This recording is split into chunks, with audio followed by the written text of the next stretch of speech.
Hello. I wanted to go back over what I was talking about earlier due to Facebook Live kind of messing with my video. The sound was all muffled and you can't hear me in the background, so I just figured we'll pre-record, we'll go over what I wanted to, and then you can leave comments there just because the audio works better. But I wanted to talk about SB178, and I wanted to address some of the arguments that have been happening, that I've been seeing around social media and with others, and I want to just go over some of the testimony and what this 178 would be doing.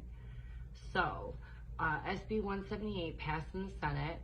It's on the House now. Today, I believe it is, well, today, but tomorrow it will be on the House floor, the House Committee for Secondary and Primary Education.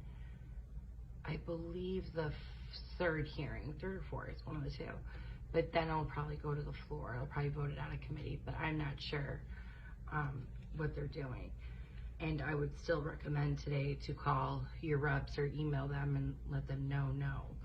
But what it would be doing is reorganizing the Board of Education and turning it into the Department of Education and Workforce, essentially taking all of the duties from the Department of Education School Board, who we elect, and giving that to the governor to then appoint a director who would then be kind of like the superintendent, but not the director, who would be approved by the Senate, but any governor would be responsible for choosing that person, and they would take all responsibilities that the board currently holds, which is a huge reason I am against it. The board, as of right now, consists of 19 members. 11 members are elected by we the people. Per board member, they represent 3 Ohio Senate districts for Ohio, and 8 are appointed by DeWine. The board, there's been an argument that the board is a Democratic board because of this past election, and that is just completely 100% untrue. Because if we have 11 board members, 4 of which are left-leaning, that leaves 15 members that are conservative members. So that argument is null and void. If we're having issues with the board not progressing to some people's liking, maybe we should appoint people that are true conservatives and not wanting to push an agenda and politicize education. And I think some restructuring there could potentially help us, not overhaul the whole system at the end of this General Assembly.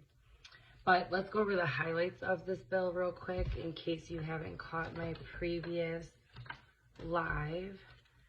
Oh, sorry, I gotta get my readers.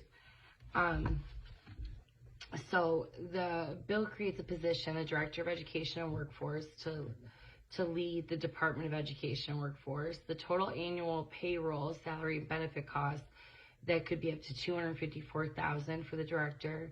The bill also creates 2 deputy director positions to head the division of the primary and secondary education, and then also to head the career technical education within DO, which is the Department of Education Workforce. The total annual payroll costs for each deputy director position may range from $151,000 to $189,000. The state operating expenditures may also increase if the state board needs to hire staff in administrative areas. Such costs will depend on the extent of the new staff needed and shared services arrangements that the state board enters into with this new director. The bill overview, what I thought was interesting is the Ohio Department of Education serves as the administrative unit through which the superintendent administers the policies and statutory prescribed powers and duties of the state board, and the applicable director most of the powers and duty assigned to the State Board of Education and the Superintendent of Public Instruction, which basically is summed up as saying the director is now going to be in charge of these things. The examples of powers and duties that would be transferred is adopting education standards for elementary and secondary schools and minimum operating standards for school districts, issuing and revoking state charters to school districts, school buildings operated by districts, and non-public schools that elect to seek a charter, developing state academia standards and model curricula, establishing a statewide program for assessing student achievement through standardized assessments, establishing the state report card system for school districts, community schools, STEM schools, and college preparatory boarding schools, administering state scholarship programs, performing prescribed functions regarding the creation and operation of joint vocational school districts, providing oversight to and performing functions regarding community schools, community school sponsors, and STEM schools, and calculating and distributing all foundation funding payments. What stuck out to me was community schools, because I think that is the direction that we are heading in. Community schools came around during charter schools, and it was used interchangeably, but I think as the years have gone on, they have manipulated that definition. The state board and the state superintendent retain broad powers regarding licensure, licensee disciplinary actions, school district territory transfers, and certain other prescribed areas. So really, they would just make the board that we elect just a licensing board. The bill vests responsibility for the primary and secondary special and career technical education in the director. The director also is responsible for adopting dues administrative rules for employing personnel to carry out the duties of this committee. This organization, the Director of Education Workforce, will collaborate with various prescribed entities as part of this work, including the Governor's Executive Workforce Board, the Governor's Office of Workforce Transformation, the Department of Job and Family Services, the Department of Higher Education, and higher education institutions. And then the budget changes. It says, well, the bill requires the Director of Budget and Management to transfer the balance of all appropriations made related to the statutory prescribed powers and duties of the State Board from due to the State Board for the same purpose. So basically, the State Board would have to give all their fiscal information over to the new director, which is not good. What I do want to do, though, is take a look at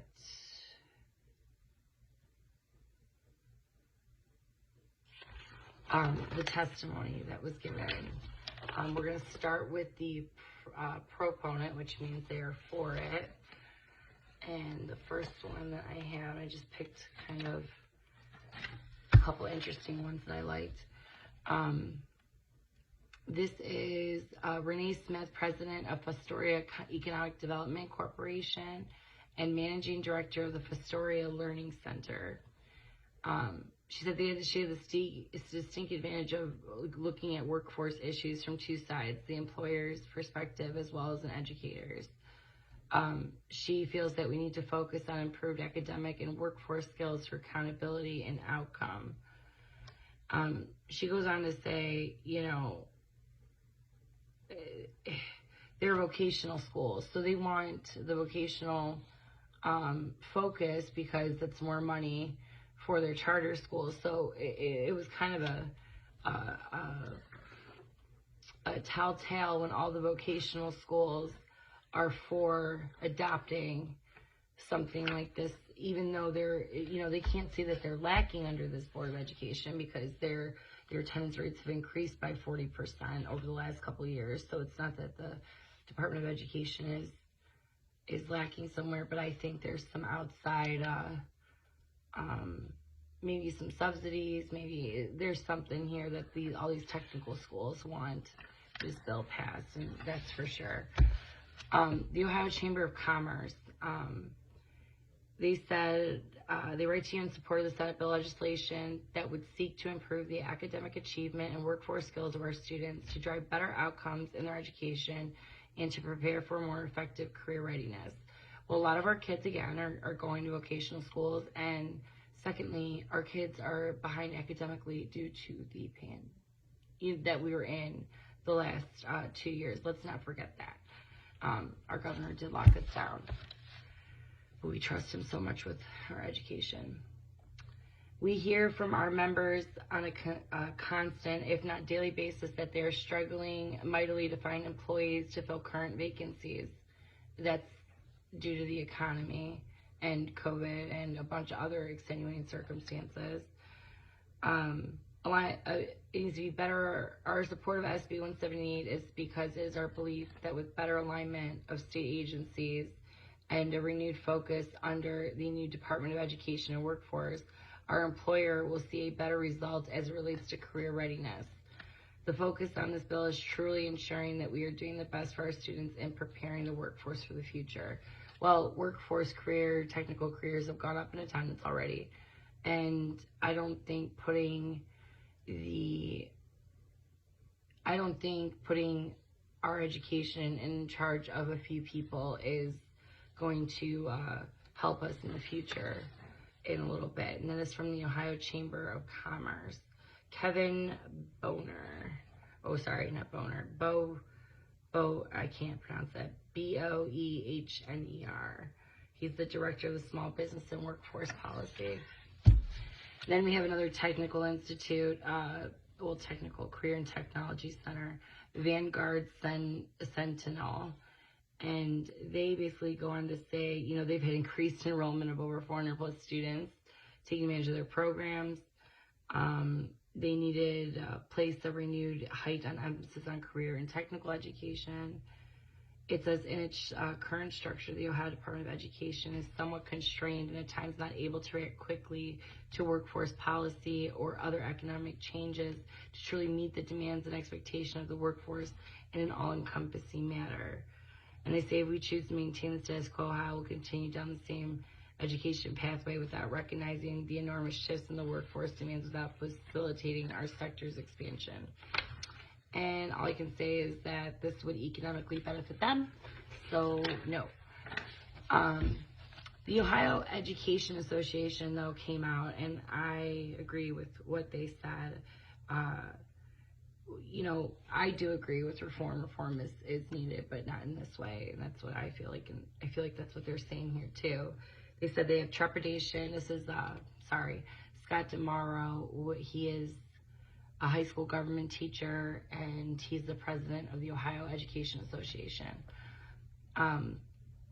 He said he has trepidation about this proposal. It proposes a significant shift in the way education is overseen and supported in Ohio. He does not believe that this type of change should be enacted in the waning days of a session, and stakeholder input is needed. And I believe that that's key. Education by its very nature is collaborative. It's a collaboration between teachers, building administrators, education, support professionals, and families.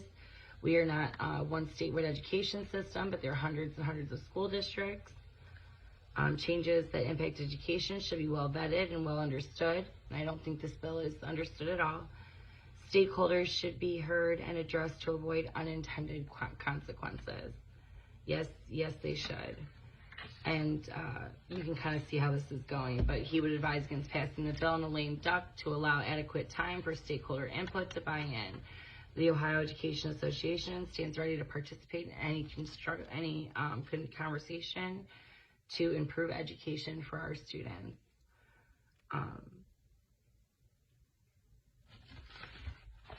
Then we're going to go on to this is an ESP, but we already know how they're going. They're going where the money is. Today, the House Primary and Secondary Education Committee heard testimony from the Ohio School Boards Association. Jennifer Hogue, the Director of Legislation Services for the Ohio School Boards Association, They represent public school districts, district boards of education from around the state. They said, while we support the elevation of career technical education and opportunities for students, we have significant concerns about restructuring the roles of the State Board of Education and the Superintendent of Public Instruction included in the bill. We believe that the goal of the legislation, as stated in previous testimony, can be accomplished without engaging drastic restructuring. And they offer some suggestions. Suggestion 1, oppose the creation of a new agency and the reduction role and significance of the State Board of Education and Superintendent of Public Instruction. Support the renaming of the department and creation of 2 separate divisions within the current Department of Education, each with a separate deputy director who will serve on the governor's executive workforce board. We believe that this will help highlight the importance and value of career technical education and strengthen partnerships with Ohio's employers. State Board of Education. SB 178 would undermine the role and authority of the elected members of the State Board of Education. By stripping it out of all of its regulatory role, the board would no longer be acting in any significant way on behalf of the citizens they represent. Ohio will be at its best when the interests of the people are served through publicly elected boards, and the State Board of Education is no different. SB 178 should be amended to a fully elected State Board of Education. Get rid of the appointees, because once the governor comes in, there's an issue. The process includes, they said we're also concerned about changes to the policy-making process. The process now includes public opinion, and giving it to a director takes that away. They said, taking that away from the board would rob these opportunities for public input, and our participation will be lost if rulemaking is moved outside of the State Board of Education as proposed in SB 178. SB 178 would move decisions about important topics such as setting the state's learning standards, graduation requirements for students, and school district report cards to department staff, as opposed to the current process that is transparent, purposeful, and includes many opportunities for public input. They go on to say, we've also heard concerns from witnesses about state boards' recent consideration of resolutions that are outside of their scope, i.e. Title IX, which means that's a whole nother story. But basically, Biden administration redefined terms without legally redefining terms and never went through Congress. So therefore, Title IX was null and void from the get. But they said to alleviate these concerns, we suggest that the committee consider drafting language that would restrict the board's ability to entertain and discuss items outside of their purview, which I like. Superintendent of Public Instruction. This is where they mention the frequent turnover in the state superintendent's position and the lack of long-term vision and planning that this causes. Was one of the issues brought up. And they say if one looks into the history of the position, they will see that the impetus of the frequent turnover coincides with the placement of appointed members on the board. As a governor came into office, he would place his appointees on the state board, and a change in superintendent would occur shortly thereafter. This has created a system with frequent changes in leadership, direction, and vision. These issues that would likely be exacerbated by this bill. They said while the current system is subject to fluctuations in leadership, we believe the current structure allows for more continuity than proposed governance structure in SB 178, because you'd be taking the people completely out.